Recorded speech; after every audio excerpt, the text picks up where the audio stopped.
राम राज्य स्थापना हो गया है मोदी की सरकार में। या कानपुर में जाएं, वो जहाँ जहाँ जाएंगे वहाँ हारेंगे हारेंगे। 1070 साल से 800 साल तक मुगलों ने हम पर अत्याचार किया। अरे हम वोट देंगे मोदी जी को, धर्म के नाम पे वोट देंगे, राम मंदिर के नाम पे वोट देंगे। दिवाली मनाया जा रहा है, राम राज्य आ गया है। अरे झंडू बाम, राहुल गांधी और अखिलेश यादव, तुम बताओ तुम कौन थे? मोदी जी ने कहा है 14 जनवरी से स्वच्छता अभियान चलाएंगे और इस स्वच्छता अभियान में वो हवा में गायब हो जाएंगे। तो ये मोदी की सरकार आई 2014 में, उसके बाद इस सब जोक को पकड़ पकड़ करके फेंके। इस बात की खुशी है कि कोई ऐसा नेता आया जो सनातन मूल्यों को लेकर भी आगे बढ़ रहा है। इन्हें 1984 में सिखों को न्याय दिलाया, जो आज ये जनता को न्याय दिलाएगा। ये राम राज्य की कल्पना पहले हम लोग करते थे, सपना देखते थे, आज मोदी की सरकार हमें दे दी है श्री राम प्रभु का मंदिर।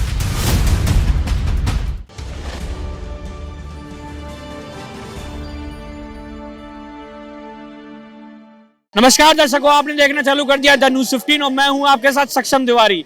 जहां एक तरफ कांग्रेस में राहुल गांधी भारत न्याय यात्रा निकालने की तैयारी में है, वहीं प्रधानमंत्री अयोध्या में थे। उन्होंने भव्य तरीके से कार्यक्रम में भाग लिया और अगर हम बात करें, उन्होंने काफी परियोजनाओं का वहां शिलान्यास, अगर हम बात करें, काफी परियोजनाएं दी अयोध्या वासियों को और अयोध्या वासियों ने भी दिल खोल के स्वागत किया। तो हमारे साथ यहाँ पर कुछ लोग मौजूद है, उनसे बात करेंगे। ये जो है ना, राम राज्य स्थापना हो गया है मोदी की सरकार में। श्री राम प्रभु जो है ना, वो श्री राम प्रभु विराजमान होंगे 22 तारीख को अयोध्या धाम में, भव्य मंदिर में।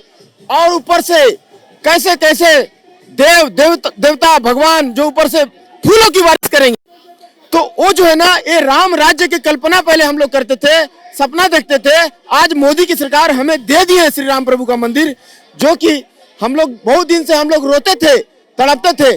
पहले देखिए, 1070 साल से 800 साल तक मुगलों ने हम पर अत्याचार किया, हमें मारा पीटा लूटा, हमारी संस्कृति हमारी संस्कार को नष्ट किया।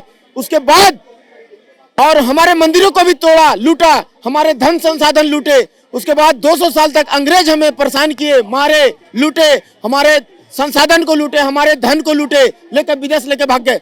उसके बाद काले अंग्रेज 70 साल तक हमें खून चूसते रहे। हम अपने तो चूसे अगल बगल वाला को भी घाव बना करके हमारे पीठ पर जोक बना करके चिपका दिए कि इसको खून चूसते रहो, खून चूसते रहो। तो ये मोदी की सरकार आई 2014 में, उसके बाद इस सब जोक को पकड़ पकड़ करके फेंके। ये सब पाकिस्तान क्या है ना, जोक बन के हमारा खून चूस रहा था, उसको नोटबंदी से उसका कमर तोड़े।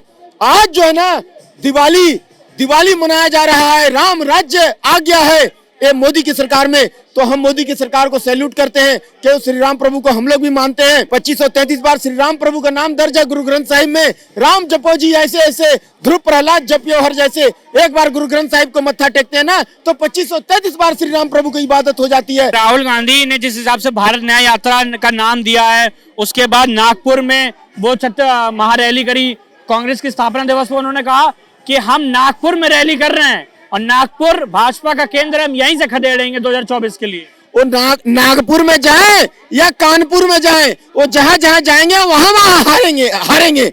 70 साल तो उनको चांस दिया गया। अभी भी मैं कहता हूँ, यहाँ का जनता नकार चुका है आपको। आप कान पकड़ के उठ बैठ कर लीजिए। आप मारे संसद भवन में घेराव करने गए थे कृपात्री जी महाराज, उनको घेराव करने समय आप 5 से 10 हजार साधु संतों के ऊपर में गोली चलवाएं और रोते रोते करपात्री जी श्राप दिए थे, लाश उठाते उठाते कि भाई गौ हत्या बंद होनी चाहिए भारत की भूमि से। लेकिन उनको मिला क्या? इंदिरा गांधी जी ने सब पर गोली 70 गोली चलवा के सबको जान मरवा दिए। तो ये काम कुकर्म करना बंद करो। ये हिंदू स्थान है, ये हिंदुओं का स्थान है, हिंदू स्थान। और हम एक पेड़ के 4 शाखा है, जैन, बौद्धिस्ट, सिख और हिंदू, हमें कोई तोड़ नहीं सकता।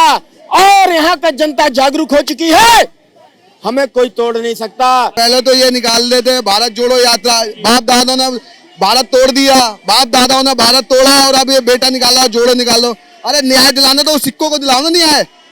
गोधरा कांड में जब उनका कहना ये है कि जहां बेरोजगारों की आवाज नहीं पहुंच पाई, वो बेरोजगारों की आवाज मनने जा रहे हैं। बेरोजगारों से मिलेंगे, उनके परिवारों से मिलेंगे।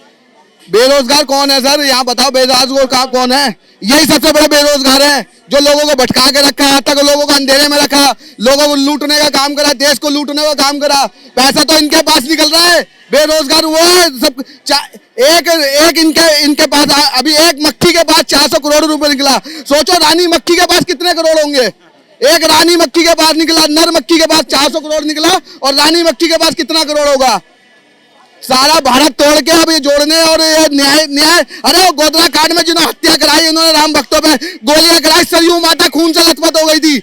सरयू में खून के पानी के जगह खून बह रहा था। ये हत्या कराने वाले कौन थे? राम भक्तों पे गोली चलाने वाले कौन थे? को क्या लगता है जिस हिसाब से 22 तारीख को कार्यक्रम है, ऐतिहासिक कार्यक्रम है, तो जो सत्ता पक्ष है वो निमंत्रण दे रहा है, तो विपक्ष को अगर निमंत्रण मिलेगा तो विपक्ष क्या जाएगा? क्योंकि अखिलेश यादव ने कहा कि भगवान जब तक नहीं बुलाते तब तक नहीं आते। उन्होंने पत्रकारों पर भी तंज कस दिया। उन्होंने कहा शायद कहीं ऐसा ना हो कि भगवान तुम्हें बुला लें। सर पहले तो ये भगवानों पे 24 वकील किसने खड़े करे थे? राम भक्त पे जन्मभूमि पे 24 वकील खड़े करने वाले यही थे। और फिर राम सेतु पे 26 वकील खड़े करने वाले कौन थे? हमारे भगवा पे उंगली उठाने वाले कौन थे? अरे झंडू बाम, राहुल गांधी और अखिलेश यादव। तुम बताओ तुम कौन थे? तुम्हारे दादा परदादा, अरे तुम्हारे बाप खानदान का पता नहीं है। राम भक्तों पर गोली चलाने वालों तुम्हें, अरे हम वोट देंगे मोदी जी को, धर्म के नाम पे वोट देंगे, राम मंदिर के नाम पे वोट देंगे। और क्यों ना ले राम मंदिर के नाम पे वोट? क्यों मोदी जी ने लाए राम मंदिर का भक्त? हर राम भक्त 101 करोड़ राम भक्त हमारे राम जन्मभूमि पे अयोध्या भव्य राम मंदिर बनने की। आप जाएंगे 22 जनवरी को? सर मैं तो पैदल यात्रा करूंगा 6 तारीख से। पैदल यात्रा आप 6 तारीख से पैदल यात्रा करूंगा। राम कहाँ? दिल्ली से अयोध्या सीधा डायरेक्ट। क्या बात कर रहे हैं? अरे सर ऐसी खुशहाली होगी पूछो मत। ये हर हिंदुओं की शांति राम मंदिर जो आज ये, अरे बहुत पहले बन जाना चाहिए था राम मंदिर। 70 साल पहले बनना चाहिए था राम मंदिर। फैसले तो उसी टाइम आ जाने चाहिए थे, पर इन्होंने फैसले नहीं दिए। राम भक्तों पे गोली चलाई, राम पे आंचल उठाए। अरे राम सेतु को काल्पनिक बताया, ताजमहल को मान बताया और औरंगजेब को मान बताया, अकबर को मान बताया। अरे ताजमहल में 20,000 मजदूरों का हाथ काटे, ये किसी को नहीं दिखाया। और जो अपनी बेटी ने शादी करी शाहजहां ने, वो नहीं दिखाया। अरे ताजमहल को 7वां अजूबा बनाया गया था। सबसे बड़ी दुनिया की प्यार की निशानी थी जो राम सेतु था, जो एक नारी का सम्मान करा। राम से पहले राम के भक्त पहुंच रहे हैं वहां पर। राम से पहले राम के भक्त पहुंच रहे हैं। आपने जटायु का नाम सुना होगा आपने। जटायु गिद्ध लुप्त हो गए थे जिनको जटायु कहा जाता था। आज अयोध्या धाम में जटायु नजर आ रहे हैं। पेड़ों में बैठे जटायु कहां से आ गए? ये राम की शक्ति है, इसलिए जटायु भी वहां पहुंच गया। राम से पहले राम के भक्त पहुंच रहे अयोध्या पावन धाम में। ये राम की शक्ति थी। हमारे आराध्य राम को जिसने टाट में रखा था, नरेंद्र मोदी जी ने वो टाट को फेंकने का काम किया और उस टाट को हटा के राजमहल बनाने का काम, और उस राजमहल में विराजमान होने जा रहे हैं हमारे राम लला। और उस जब राम लला राजमहल में विराजमान होंगे तो भारत एक राम राज्य की भूमि एक लिखेगा। भारत एक राम राज्य। एक तरफ आपने कहा, एक तरफ के प्रधानमंत्री, ये बात सत्य है कि हमारे पुरुषोत्तम राम पहले टेंट में थे, अब उनका मंदिर बन रहा है। बहुत संघर्ष के बाद ये मंदिर बन रहा है। पर राहुल गांधी भारत न्याय यात्रा कर रहे हैं। पहले उन्होंने भारत जोड़ो यात्रा करी, अब भारत न्याय यात्रा कर रहे हैं। तो भारत न्याय यात्रा क्या सफल हो पाएगी लोकसभा चुनाव में? नोट कर लीजिए, दिखाइएगा जरूर। मोदी जी ने घोषणा कर दी कि भैया 14 जनवरी से पूरे भारत में जोरों शोरों से 14 जनवरी से पूरे भारत में जोरों शोरों से स्वच्छता अभियान चलेगा। और ये जो न्याय मांग रहे हैं, ऐसा देश की जनता जो 14 जनवरी से झाड़ू उठाएगी, ये दिखेंगे नहीं आपको कहीं। ये न्याय मांग रहे हैं, इनके हाथ में कटोरा बच जाएगा, कटोरा, कुछ नहीं। अगर न्याय मांगना तो कह रहे हैं कि हम बेरोजगारों की आवाज बनने जा रहे हैं। आपको न्याय चाहिए, अगर न्याय की बात करते हो तो जाओ साउथ में। और जिसने हिंदुओं को डेंगू मलेरिया से कन्वर्ट करने की बात कही, उसके तब न्याय हमें दिलवाओ सनातन को। जाओ उत्तर प्रदेश में जो स्वामी प्रसाद मौर्य हिंदुओं के खिलाफ अवैध टिप्पणी करता है, दिलवाओ न्याय। जाओ बिहार में नीतीश कुमार जो महिलाओं के ऊपर अमर्याद टिप्पणी करता है, दिलवाओ न्याय। वो न्याय की बात नहीं करेंगे, वो राजनीतिक रोटियां सेकने की बात कर रहे हैं। मोदी जी ने कहा है 14 जनवरी से स्वच्छता अभियान चलाएंगे और इस स्वच्छता अभियान में वो हवा में गायब हो जाएंगे। भैया सौगात नहीं दी, ये तो सौगात है माननीय और प्रधानमंत्री अनेकों बार दे दी देश को। तब इस प्रकार से 9.5 पौने 10 साल में देश थोड़ा ऊपर की तरफ उभरा है। अगर पहली सरकारें ऐसी सौगातें जनता को देती तो आज से 50 साल पहले जिस जगह आज हम खड़े आज से 50 साल पहले होते। तो आपको क्या लगता है कि भारत जोड़ो यात्रा का पहले यात्रा कर चुके हैं राहुल गांधी, उसके बाद अब भारत न्याय यात्रा कर रहे हैं, आप इसको किस तरीके से देखते हैं? भैया मैं इसको इस तरीके से देखता हूँ, ये जो कांग्रेस पार्टी है सारी चिड़ियाघर है। इसलिए कह रहा हूँ मैं, एक डाल पर तोता बैठा, एक डाल पर उल्लू बैठा, एक डाल पर तोता। अच्छा, हाँ, न्याय दिलाने रोडों पे निकला फिरोज खान का पोता, ये न्याय दिलाएगा। इन्हें 1984 में सिखों को न्याय दिलाया, जो आज ये जनता को न्याय दिलाएगा। जो लोग शहीद हो गए उनको न्याय दिलाया नहीं, गोधरा कांड में न्याय दिलाया। ऐसे बहुत सारे हैं जो कि लोग किल से बैठे, इनसे जिन लोगों की बम ब्लास्ट होते थे उनमें हत्याएं होगी, उनको न्याय दिलाया। आज ये न्याय दिलाने निकला। जिन्होंने आज तक आतंकवाद को पाला वे न्याय दिलाएंगे। और आप बात कर रहे थे कि राम के मंदिर की,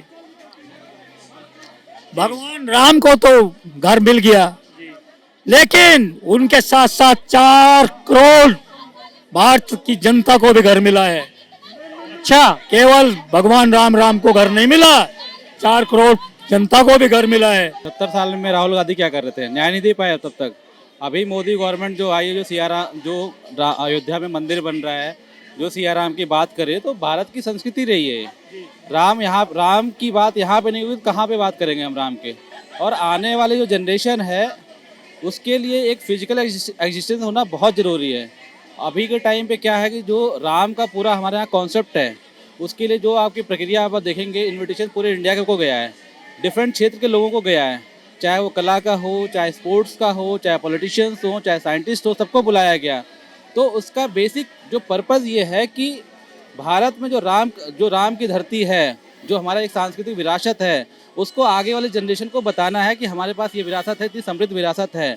और जो हमारे पास पाश्चात्य संस्कृति का जो प्रभाव है, जो हम अपनी कला संस्कृति को भूलते जा रहे हैं, तो आगे वाले जनरेशन को ये बताना है कि अपने को कैसे समृद्ध रखना है आगे पे। तो मुझे जो लगता है कि मोदी जी ने जो आज किया है वो एक अत्यधिक प्रशंसनीय कदम है। और हमें इस बात की खुशी है कि कोई ऐसा नेता आया जो सनातन मूल्यों को लेकर भी आगे बढ़ रहा है।